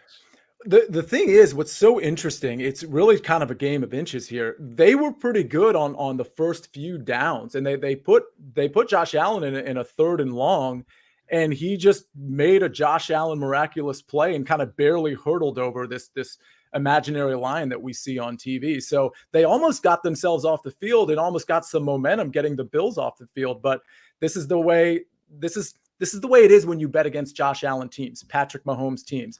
They pull stuff out of who knows what, and all of a sudden they got a touchdown and you're down 7-0. So this is part of the reason I like the Bills, because the Titans don't have any players like that. I mean, Derrick Henry arguably is a player like that, but not in the same sense that I'm talking about a Josh Allen, a quarterback that can do pretty much almost anything. So, it's a good start, but we'll see how it finishes. Mikey, live right now, Tennessee is plus 13.5. which would make the Buffalo Bills minus 13.5. And the total is sitting at 48.5. Money line, Bills are minus 800. Your thoughts? Mostly standard. In situations like this, you'd expect the money line to only be minus 700. It's a little inflated on Buffalo at this spot, but mostly right in line with what we'd expect, especially on the total part of it. Took about an average amount of time on a scoring drive. Didn't score too quickly. Wasn't a real long drive either. So nothing really has changed other than if you liked the Titans pregame at 10 at 14.5, at this point, I think you still have to like them considering what we saw there on that drive. Josh Allen made a really miraculous play. The miraculous play that he made wasn't just all of the run, but he had the presence of mind to brace his fall to give himself an extra 2 feet, which was the difference in this drive. They otherwise would have punted. Titans would have the ball with no score in the game. They probably would have already punted back to Buffalo by now, but it definitely would have changed things. So while they did score a touchdown, if you liked Tennessee pregame, I see no reason why you don't still like them at 14.5. Very, very good point. Now, AB, Alex in the chat, he brings up a very, very good point. He says, remember the last 2 years between these two teams, there is bad blood between them. Buffalo won't stop if up big. From a props perspective, if that is the case, who would you like based off that first drive do you think would be a live bet perhaps? To be honest with you, I don't typically buy into like narrative-based betting things. Like I would just need to see more data than just, potentially a team being upset about how things go. So I just kind of try to judge everything just based on what I'm seeing versus, things like that I feel may or may not actually be the case. Like, 2/3 of the guys on the roster may not have even been in that game. I'm not saying that's the case. I just mean, it's impossible to actually know with a lot of things like that. So I just try to kind of leave that out of the equation, coach, and I just stick to things, the actual data that I actually have. All right. Very good. First play for the Titans. Nice play action to Derrick Henry and a 14-yard pass and catch for Ryan Tannehill. So a good start for the Titans offense. We will continue to monitor this and really try and educate you on live betting as we get ready for the second game tonight, the Vikings and the Eagles. So let's get back to that game for a second, because I think tonight, and we didn't talk about this in the first one, Sia, and that is team totals. When a lot of people are on the over, and I love the over, I bought a half point down to 48 yesterday, and now it's up to 49.5. 24 for the Vikings, 26 for the Eagles. Do you like either one of those team totals? Because of the side that I'm on, I do like the Vikings quite a bit. Again, if we just kind of harken back, and I know a lot of it was in garbage time with the Detroit Lions, that backdoor cover where a couple of us, I know I was on the Eagles -4 unofficially. That was a play I had, but I still think the Vikings are going to be able to move the ball pretty easily. And I think even if they try to slow down the game with the running game, and if the Eagles, basically force the Vikings to run and vice versa, I still think both of these teams will be able to move the ball pretty well. So yeah, I certainly lean the over in the game, but if I had to take a team total, it would be the Vikings side of it. Okay, let's move down to the quarterbacks, Mikey. And I tell you what, both of these guys, I think, are still a little bit underrated. Cousins is a veteran. Jalen Hurts still getting his career started. Who do you think has the better game tonight? I guess it's tough to define better game, because when I hear that, I'm in condition to think in terms of fantasy points, and I'll give it to Jalen Hurts because of what he does with his legs, rushing wise. I think he'll still have a bigger impact on the game. I personally think that Dalvin Cook is going to do a lot to help put Kirk Cousins in great positions tonight, but it may not translate to more yards. It may not translate to more touchdown passes because Dalvin Cook might score the touchdowns. He might have big runs. So I'm going to lean Jalen Hurts in terms of bigger game, better game, because I think a likely scenario here is they give up points and Jalen Hurts does Jalen Hurts things, and they keep scoring points as well, and ultimately has a stat sheet that looks better than Kirk Cousins. All right, just a second. I'll come back to you, Alex. AB put Derek prop hits the. No, I said it was a play action pass. The play action was to Derrick Henry. The pass was not to Derrick Henry. That's my apologies. It was to Burks. And Maestro is on Burks at over 26.5. He's got 14 yards already. See ya. Then, Alex, I'm coming to you. Yes. Real quick, because there's certainly live bet implications here. Taylor Lewan is limping off the field. He came into this game banged up, so it doesn't look like he's coming back. He had to be helped off the field by, it looks like, 2 people. They were already down Jamarco Jones on the offensive line, so this could be shaping up for like a tough scene for the Titans. I'm not necessarily predicting that, but a team that's relying on Derrick Henry to establish the line of scrimmage and the time of possession, all of a sudden now you're down not just one offensive lineman but 2, certainly has implications for the rest of the game. All right, live. I'm coming to you, Mikey, real quick. I promise, Alex, I'll get to you. Yeah. Speaking of live injuries, if you saw the shot there, Dawson Knox with the shoe off, potentially coming back, maybe not, but that is the time where you'd be looking at some of the Bills player props, especially if you see the Titans cross midfield where they're either backing the Bills up, which gives them more yards potentially, and or they score in this game. So who I've got my eye on right now is Jamison Crowder. That number is down to 20.5 on the receiving yards for the live line in this game. if we can get the Titans to at least midfield, in theory, punting, giving them a long field to work with, or scoring, a lot of opportunity if Dawson Knox is not available to come out there for this next drive. Incredible information from both of you. See, that's what we're talking about. That's what we're on right now, because live betting is hard. You hear what Mike, that's hard, but we'll walk you through it. Alex, I apologize. What do you got, buddy? Yeah, as far as Jamison Crowder goes, if Dawson Knox is in fact knocked out of the game, I really like the opportunity there with him, and even Isaiah McKenzie. I think both those guys would ultimately soak up a lot of those underneath routes that this Tennessee offense will allow. So I think we'll see a heavy dose of both McKenzie and Jamison Crowder as far as props go. But yeah, back to the Eagles' point, discussing these two quarterbacks, how they match up with each other.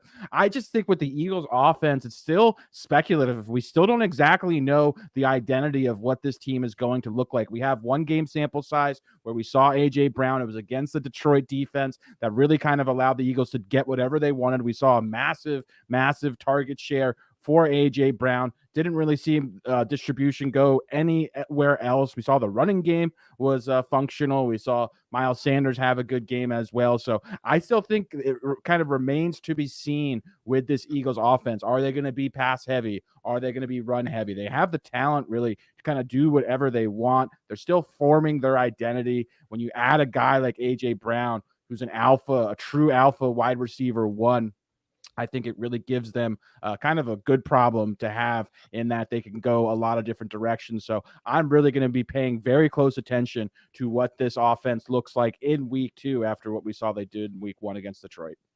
Great transition, and we're going to talk A.J. Brown. Quick update, Derrick Henry, two carries, about 10 yards so far.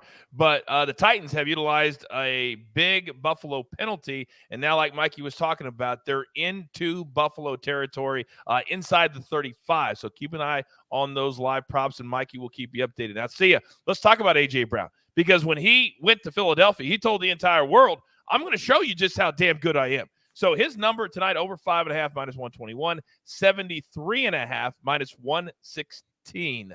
Talk to me. I like both of those. Believe it or not, I think I like the catch prop a little bit more. I expect the Vikings to play a decent amount of zone, and I think that actually is going to help guys like Dallas Goedert, for example, to M squared's props on him. But I think Hurts is going to have to sort of take what the defense gives him.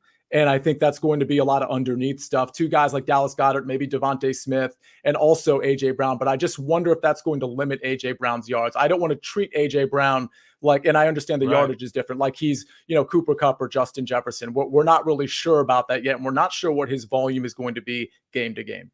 Right. By the way, Burks is already up to 19 receiving yards. Hooper, another big tight end, and almost interception in the end zone. So 19 yards for Hooper, 19 yards for Burks. So he's about 7.5. If you got it yesterday, today it was still at 29. So I'd still feel really good about that. Alex, what do you got, buddy? I thought you put your hand up. I'm sorry. I will say this. I know we want to get to the Vikings game too, but this is a really good illustration of what Mike was talking about with the overreaction from an opening drive, for example. We sometimes see that overreaction on like the first down from a team where the line goes from 3.5 to 2.5 or whatever the case may be. But obviously the Titans are in scoring position. They may not get a touchdown, but the point is if you could get plus 14.5 and you knew the Titans were going to march down and get to inside the red zone, you would have taken that any day of the week. So you can't overreact to scores, especially the early ones. That's great advice. 5-yard loss for Derrick Henry. So it's going to be 3rd down and long for the Titans from about the 17-yard line or so of the Buffalo Bills. So let's keep it here. I love this. I don't know about you guys, but I'm having a blast doing both things. If the Titans can score here, Mikey, 7-3, what do you think the live line would look like if it's 7-3? A little prediction. At 7-3, probably be 11.5, 10.5 to 11.5. If they score a touchdown, it might get to 9.5. I think you'll see a heavy buying on Buffalo still. I think a lot of people in the first quarter, typically, you often see people continue to buy on the position they originally had and things like this. So big decision here, obviously. Big decision. Goal. Yeah, huge decision. They're going for it. Yeah, so it's 4th and 1, not 4th and goal. So 4th and 1, which is a big difference. They're down about the 3 along. A nice pass play on 3rd down. So Jeweler is amazing. This is what the stats look like right now. Big time play here. Derrick Henry, in the backfield for the Titans. So this is a game-changing play, and there is going to be a timeout. Of course, there's going to be a timeout on the field. So we'll get back to that game in a second. Let's get back to the Vikings and the Eagles, because we've been talking about the quarterbacks and Jalen Hurts and A.J. Brown. I had people asking me this morning, Alex, about Devontae Smith. He's a Heisman Trophy winner. He last year showed flashes of being a legit future big-time receiver for the Eagles. Over 3.5 plus 111, over 41.5. They're actually reviewing the spot of – no, they're looking to see if he had 2 feet in, right? Exactly, yeah. Okay. So I think he drugged the right toe a little bit, but they're going to review because that's catch. Right? It's a catch, right? Yeah, he got it in. So it will be the Bills' challenge, so they're going to lose a timeout, but it'll still be 4th and 1. So who did I ask about Devontae Smith just now? You'd ask me, Coach. There you go. Let's come back to you. What do you got there on Devontae, big boy? Yeah, so it's interesting. We saw week 1, the presence of A.J. Brown ended up with a 46% target share, 77% air yard share. That is not sustainable, Coach. That is absolutely massive volume. That killed any opportunity for really Devontae Smith or Dallas Goedert to have a real impact on week 1. So I do expect those numbers to come back down to earth a little bit here in week 2. However, it'll just be interesting to see if the Eagles make a concerted effort to get Devontae Smith more involved as well. There were some encouraging signs. He did run a route, I believe, on over 90% of Jalen Hurts' dropbacks. But yeah, when you have A.J. Brown, when you have Dallas Goedert as well, and then you could potentially be shifted or heavily shifted towards the run, there just may not be a really safe floor for Devontae Smith, which is why I'm kind of avoiding him, at least for now, until we have a better idea of what this offense is going to look like on a week-to-week basis. See, you're shaking your head. You agree?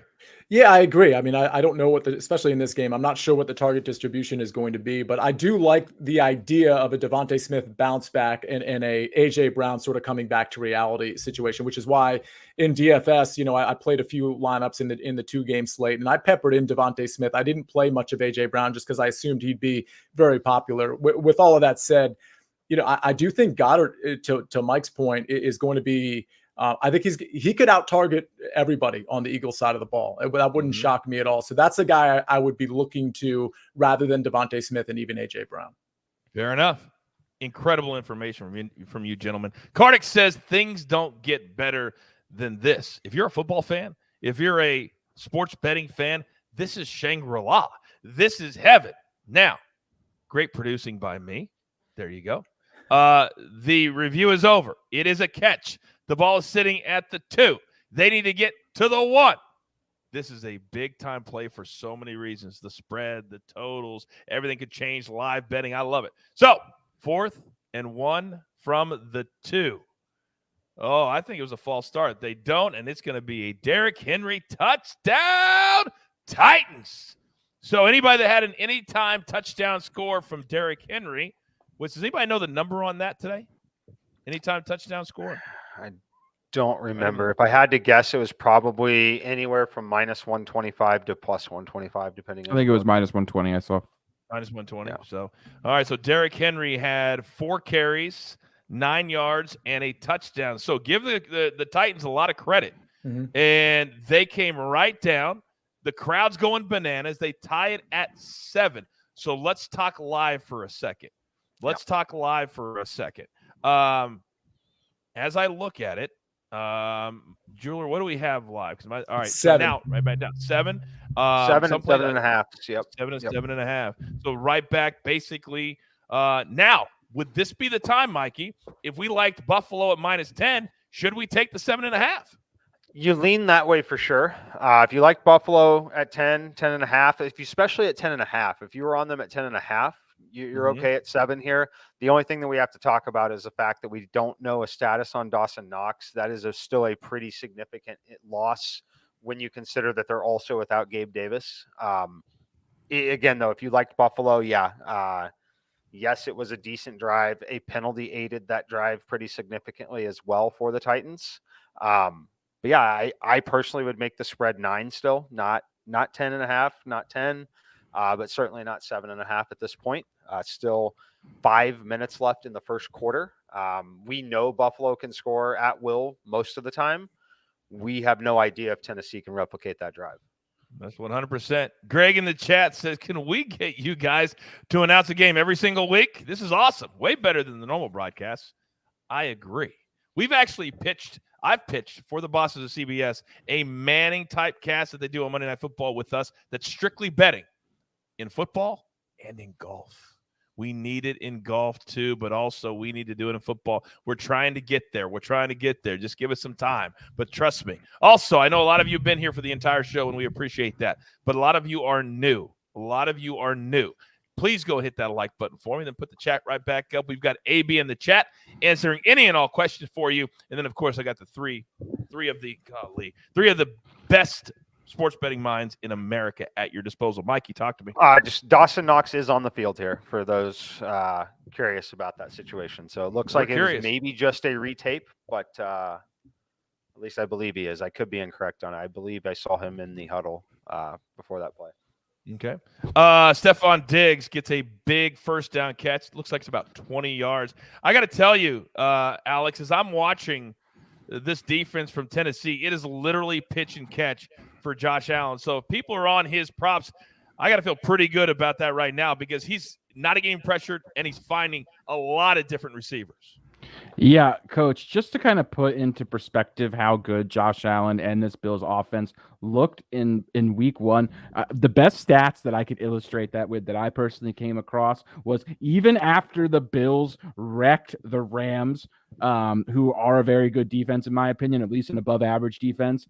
The Rams still ranked 14th last week in pass rush grade and 19th in coverage grade. So they actually played okay, but Josh Allen still finished second in EPA per play and just absolutely destroyed them, got anything that he wanted against this very good Rams defense. So not a surprise whatsoever. Josh Allen looks like the odds-on favorite for a reason to win the MVP award and just very comfortable in this Buffalo offense. And yeah, I've just been very, very impressed with everything I've seen from him. Just looks better and better pretty much every game. So yeah, I'm expecting a phenomenal season out of Josh Allen and certainly off to a superb start. No question. The AFC is loaded. And see ya. In the chat, Joe said, Diggs, 3 catches already, 28 yards. The over 6.5 seemed like a gift. We talked about him. We said that sometimes big-time receivers get the number. Let me get back to you. See, Alex, what do you got?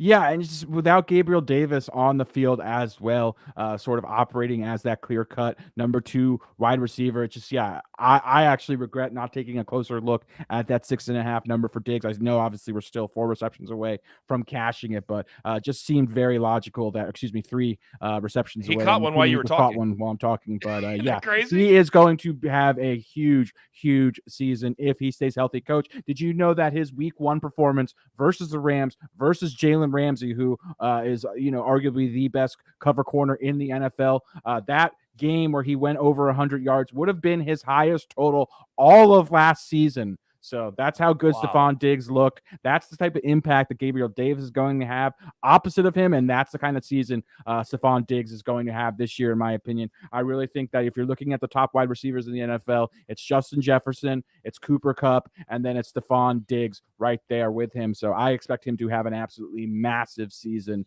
And those are the 3 guys that I would want. Shout out to Jalen Ramsey, by the way. A big-time interception yesterday to seal the game. It was next level. All right, see, I'm coming back to you, big boy. Well, first of all, Jalen Ramsey's overrated. I'm just going to put that out there. Okay. He's overrated. I actually had Diggs catch prop last week. It was 5.5. He hit that in the first half mostly against Jalen Ramsey.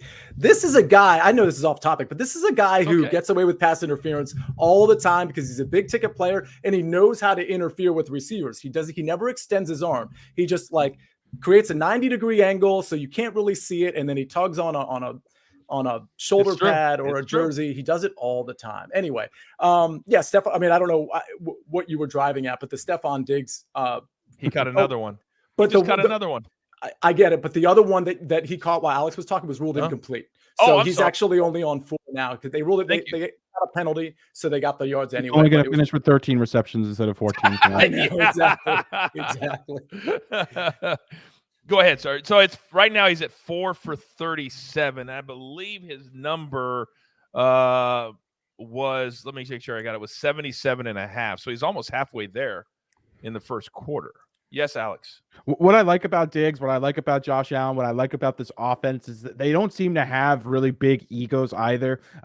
Diggs is the type of player that if someone else is open or, you know, the looks aren't there for him, he seems pretty okay. He just seems like a really team he's just a good team player, and I just think Josh Allen will throw to who's open. If that's going to be Stephon Diggs, if he's winning his matchups, if he's getting open, if he's finding those soft spots in the zone, he has no problem peppering him with 20 targets a game. Or if there's someone else getting open, yeah, that's who he'll go to. But that's why I think this Bills offense is so dynamic, is so explosive. Not only do they have a ton of talent, guys just know their roles and just kind of understand how to function within this offense. So yeah, I'm not surprised whatsoever. I think this is going to be the number one offense in the NFL this season. And yeah, I just expect both Josh Allen and Stephon Diggs to continue dominating.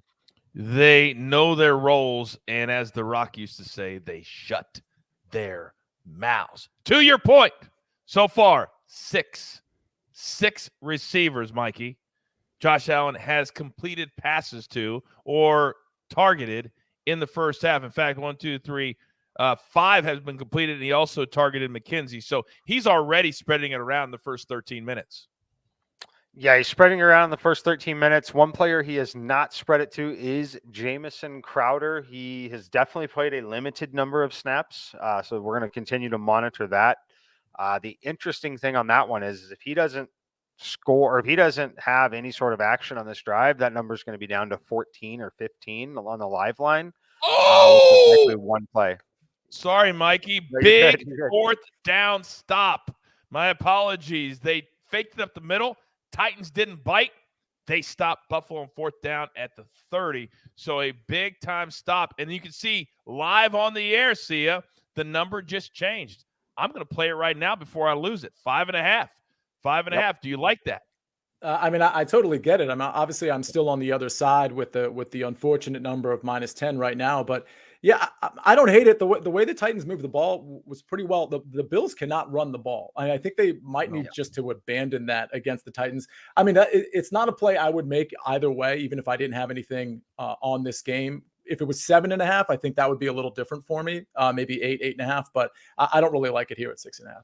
All right. You are watching Early Edge Live. It's a 2-hour show today. We've already discussed everything Titans and Bills, and we are watching it live and discussing live betting options. But we're also getting ready for, in about 35 minutes, it's going to be the Vikings and the Eagles. Eagles favored by 3.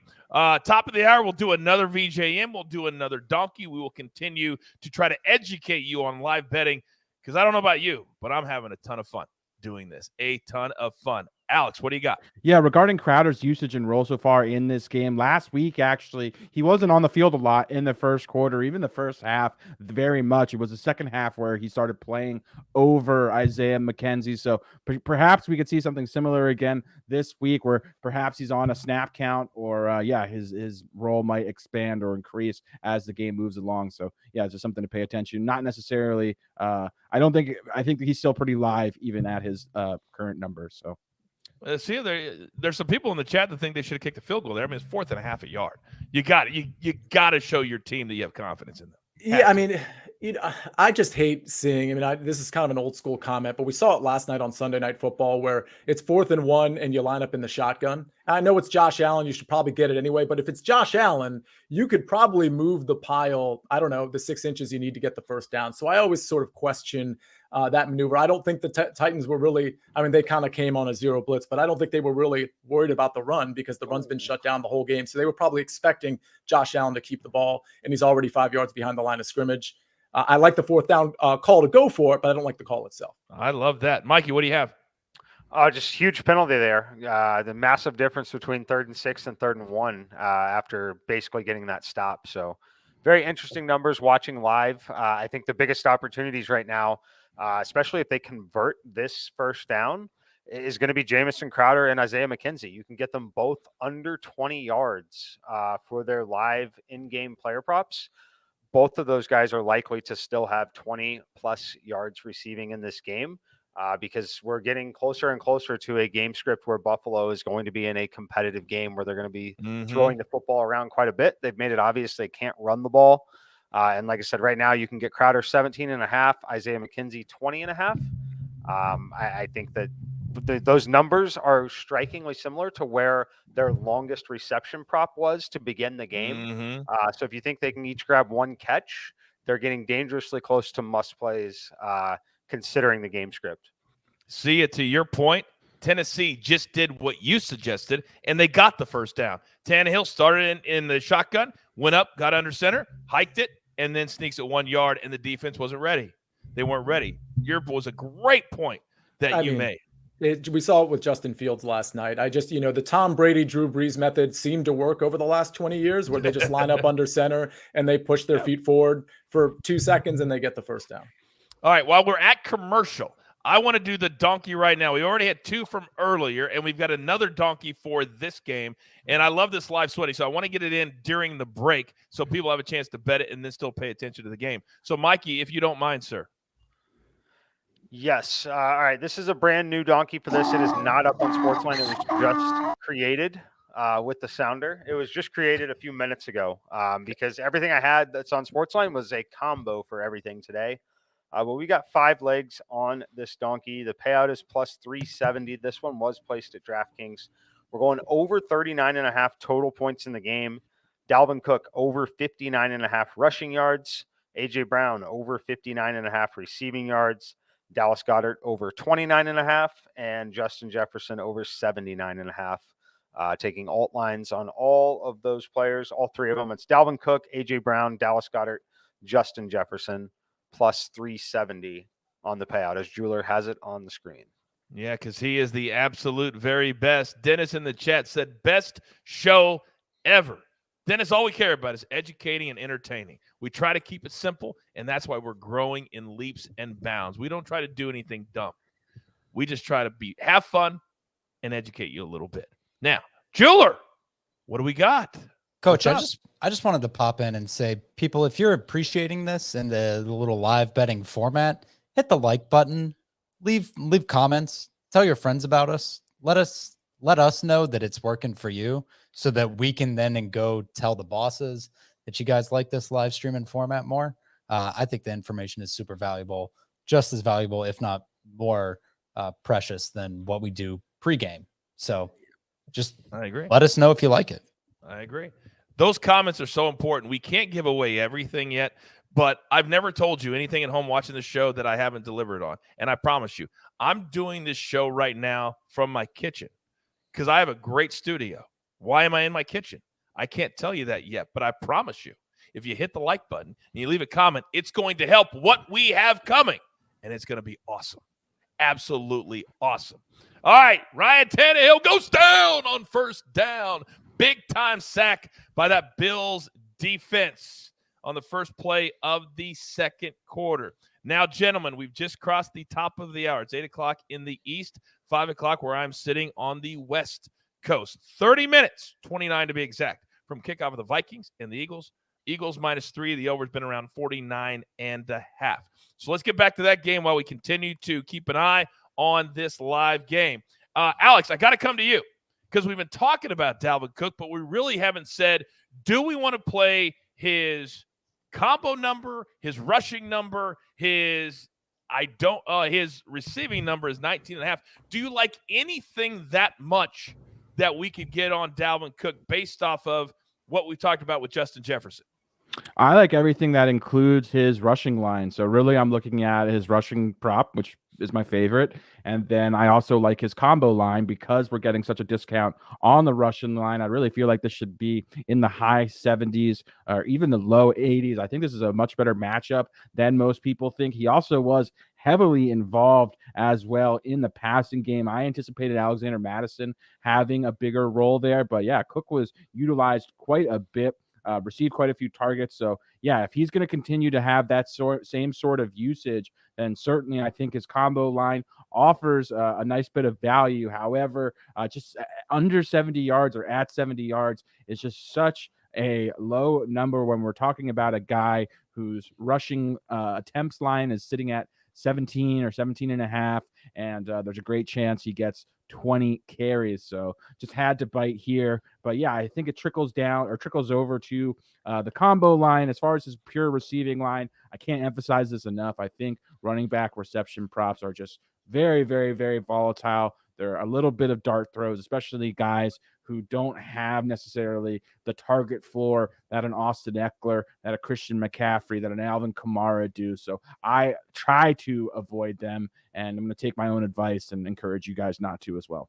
All right, good news. We cashed our first ticket of the game from the Maestro. Treylon Burks, 35 yards, including a 3rd and 15 pickup, which was a very well-designed play. A little dump over the middle, some great blocking, but another loss by Derrick Henry, so it's 2nd and 11. They are inside Buffalo territory now. So the Titans are looking pretty good, Sia, right now, and every time they get put back, they get a big-time reception from somebody. 5 catches for the Tennessee wide receivers. So far, 67 yards.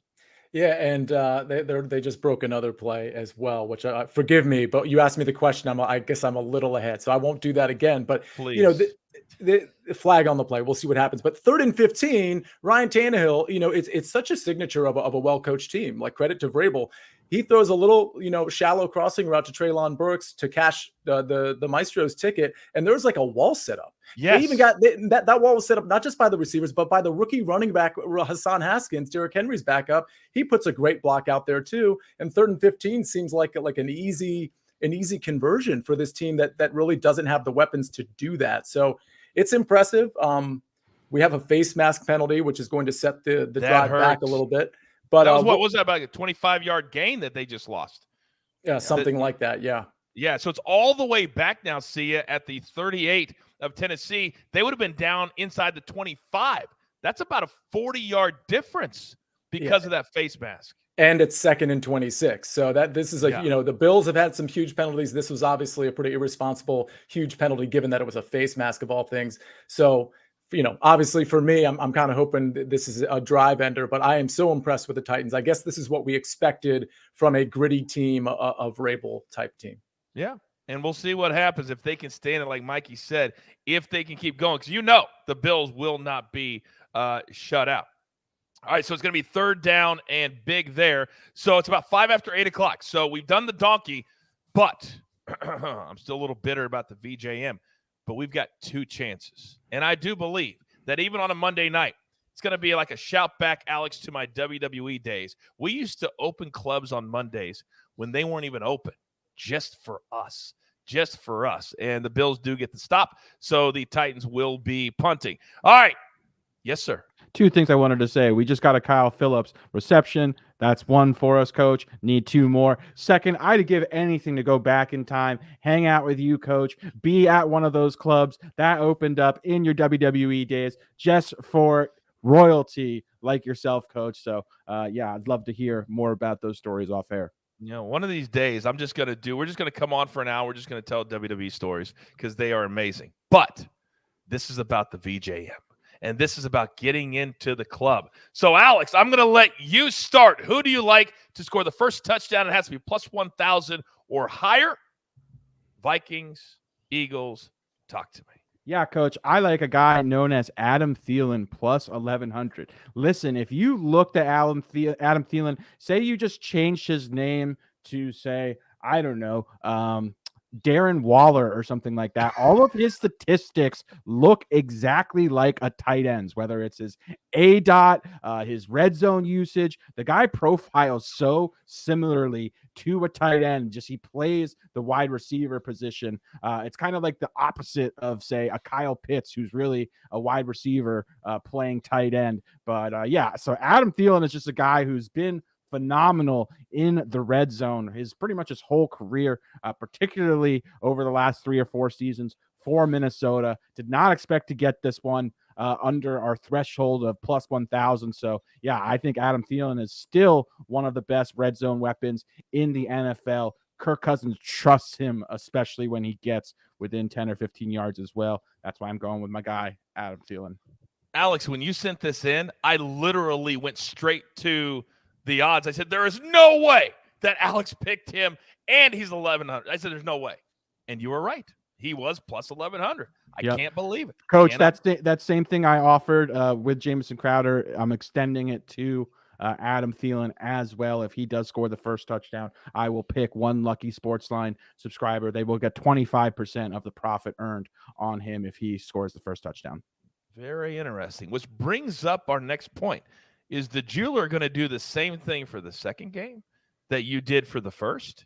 Coach, you know I am. I'm going to spread the love out to the people. We didn't give it away. We had it allocated in the budget, just like these damn Madden codes that we can't give away. I mean, people will DM me asking for them for free, but I'm just like, you got to earn it, buddy. Got to earn it.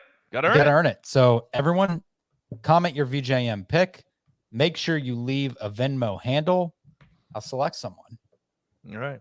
Do you think when I'm sitting there recording all my incredible content in Madden, the video game, been in the game for 5 years, that I'm not putting in time?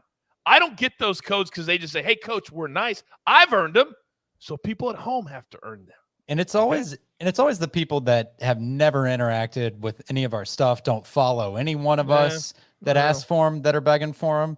There are some loyal listeners that if they DM'd and they're like, this is my cousin's nephew's birthday or whatever, like maybe I'd slip one to them, but there's some complete randos out there just asking and begging for the codes. No, sir.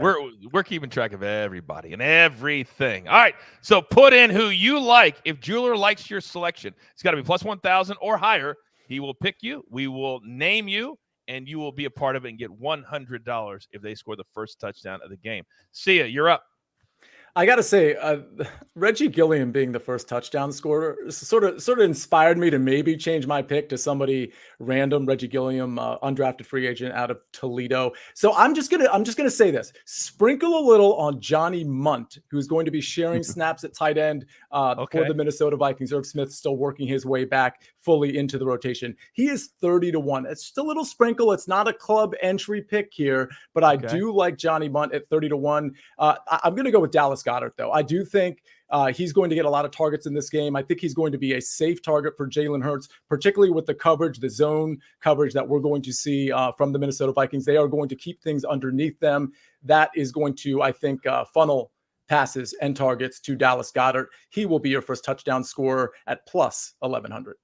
Okay. I like that a lot. My book that I'm forced to use, I don't even have him as a thing. Mikey, please go. I say if you listened on the Isaiah McKenzie or Jamison Crowder live play, you definitely just cashed one as McKenzie sailed over his number of 20 that was live and available for some reason. Hashtag it pays to watch. I tell you all the time, these guys are the best. Alex, go. Yeah, just to hop on Sia's point regarding Johnny Munn, he actually out-targeted and out-snapped Irv Smith in week 1, so I like that quite a bit for a sprinkle as well. Very good. All right, Buffalo very quickly into Tennessee territory. Remember that first half line, -6.5. Buffalo, 9:02 to go. All right, Mikey, who do you like in the second game? VJM. We're going Boston Scott here. And, it's plus 3,200, which means unofficially I get a companion pass if I get in with this one. But I like Boston Scott here for a couple of reasons. There are 3 running backs that earn snaps for the Eagles, but they all do them in different ways. Miles Sanders is very clearly RB1. Boston Scott is RB2. Gainwell will play more snaps, but Gainwell is played in specific specialty situations. What we're looking at here, a drive, maybe a long run, a long play involving Miles Sanders, where Boston Scott comes in to spell him at certain times. I like him in this spot. Shop around. You can find some of these players like this literally up to plus 5,000 in certain spots at certain books. Yeah. But what we're looking at here, we've seen it many times in the NFL. Running back comes out near the goal line for some rest. This guy's going to come in. They like to use him in the goal line situations quite a bit. So give me Boston Scott. It drives me nuts when it does this. By the way, Mikey, Dawson Knox is back in the game. They just threw to him deep. penalty on the Titans again. So 5 more yards for illegal contact. But the fact that they're going to him deep, and he's running pretty well. So I think he looks healthy, Mikey. Yeah, no, he's good and active to go for now. Just always something to monitor when you see a player with the that has that kind of a physical role as a tight end. Well, also with the shoe off, it's always interesting. But he's tough. I expect him to battle through. Okay, they're inside the 35-yard line. About 8 minutes to go in the first half. All right, it is now my turn. And in the first game, I was unceremoniously interrupted by the man who's supposed to be handling the chat, AB. He will not do that again.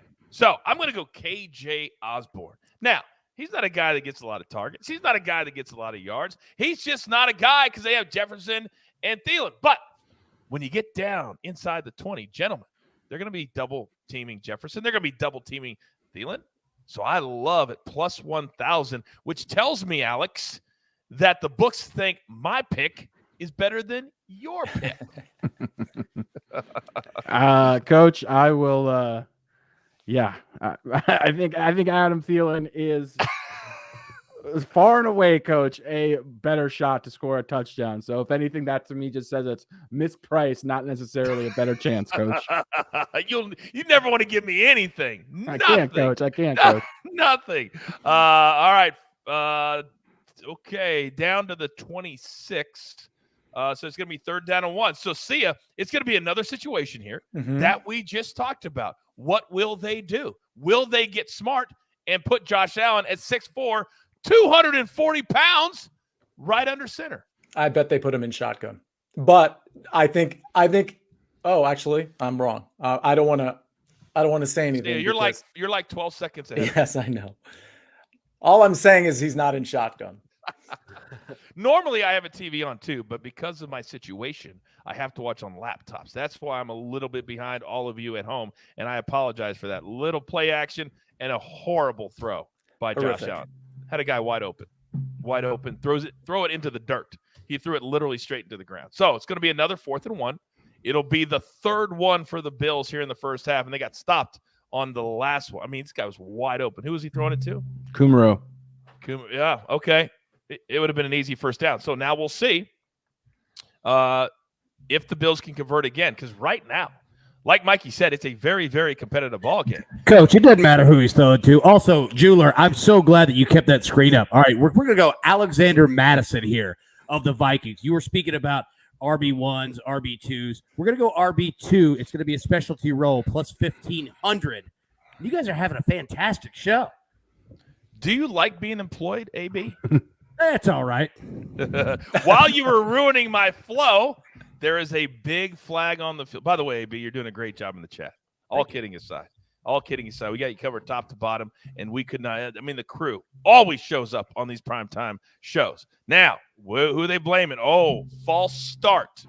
So I think that they're going to have to line up for a field goal here. Have to, Mikey, right? They probably will. They don't have to. They probably will, though.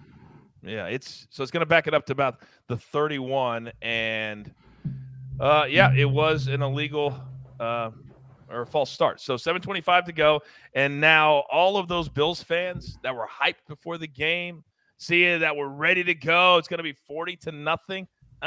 Not so fast. So now the Bills, Tyler Bass, 19 for 25 in his career from north of 40 yards. Yeah, I mean, I like Bass in this situation. We'll see what happens. But that was I'm not listening to the game, obviously, but that was a really questionable call. It seemed like the offensive lineman for the Bills was actually drawn off sides. It seemed pretty clear to me. But again, I'm not watching it. Maybe I missed something there, but certainly a huge penalty. All right, so the kick is up, and it just narrowly gets in. All right, so the Bills are up 10-7, 7:20 to go, and a lot of things still up in the air for the first half. Again, the first half line was -6.5, and a couple of props have already hit for us here live on the show. All right, so about 14 minutes to go before the start of the first game. We're not going to sweat the VJM for that one, but I wouldn't mind staying on for a few minutes longer. Have we got all the VJMs out? Yes? Yes. All right. Coach. Set for yours, Jeweler. Set for yours. Who are you taking? Look, I guess we're just going to tail Sia here, and we're going to go with Greg's side and let's just do it. Johnny Munt. Yes. Wow, Greg's getting in the game. 50-1. So I think that also includes a buddy pass. I don't know what the That buddy pass includes is. a family pass, not That's just a family pass. That's yeah. that's the lightning pass, the family pass. Mhm. That's all expenses paid. I've said it before. We're getting in with style, right? You know, Maestro, he's not on, so I can say this. The man has tenure, so he did the bare minimum, cashing it 10-1 last night. We're gonna get in with style. And I would dare say that if we went into the Maestro's closet right now and said, "What are you wearing to the club, Maestro?" he would have nothing to wear to the club. I think he'd wear his JCC outfit. It would probably just be like a black cotton polo and like some jeans. Like, You're probably right, and he's probably. But you know what? You know what? He's there. So That's true. What can we He really is. say? He's That's there. very We're true. We're not. all trying to get in.